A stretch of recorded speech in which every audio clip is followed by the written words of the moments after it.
Hey everybody, it's Jason Blaha here, and I got asked a fantastic question by a subscriber. It might be a little nerdy for a lot of you, but this question will actually be important if you guys think about it from a demographic perspective. It will actually be helpful to a lot of you to understand what's going on here.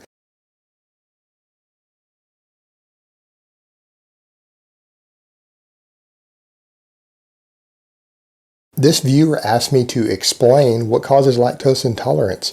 Well, pretty simple. I'm going to put it into layman's terms. Lactose, which is the sugar found in milk and dairy products, is a very complex molecule. Your basic digestive system, the stomach acids, are not able to properly break it down into a form that you can absorb into your bloodstream. A lot of foods, your stomach acids are enough to do that.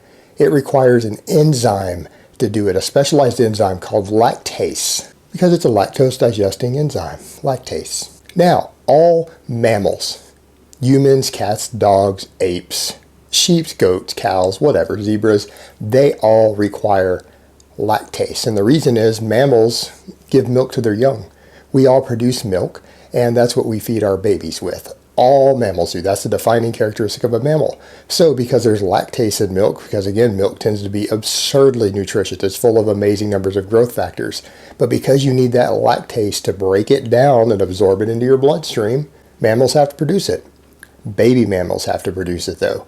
What you find is that most mammals stop producing that enzyme generally in the age range in which they're weaned off of their mother's milk. So for humans, it's usually happening by age 3 to 5, the majority of humans. However, interestingly enough, humans are also the single most adaptable species on Earth, because in certain parts of the world, we have been digesting milk for thousands of years. We've been raising cattle and consuming their milk. Goat milk tends to be a little easier on this, but cow's milk. And because of that, regions of the world where people have been consuming it for longer periods of time, more and more people still produce the lactase enzyme as they get older. It varies a lot. It does vary based upon ethnicity, but it's not anything silly like your actual skin color causing it. It has to do with just certain parts of the world people have consumed it longer. So people whose ancestors are from those parts of the world, which is oftentimes correlated with skin color because of the sunlight in different parts of the world, determines roughly the loose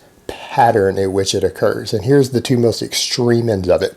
Caucasian people like myself only see lactose intolerance at a rate of around 13 to 14% of the population. 13 to 14. The rest can actually consume it. They break it down, they digest it, they keep producing lactase well into adulthood. Interestingly enough, out of Caucasian people, if you do develop lactose intolerance, it tends to be in your late teens or your early adulthood, with exceptions to the rule. Now, as far as that 13%, I fall in that 13%. Even though I'm from the ethnicity that has the lowest rate of lactose intolerance, I still have it, unfortunately. And I developed it when I was approximately, I would say maybe 20 years old. I started noticing that milk would bloat me and give me gas. That's your dead giveaways. If you drink milk, then it bloats you at all. Even gives you a slightly bloated stomach. A lot of bodybuilders and models care about this big time because it will totally ruin their Photoshop or contest prep look completely. A glass of milk will. Or if it gives you gas or diarrhea, that's a sign. Now, when you look at other groups,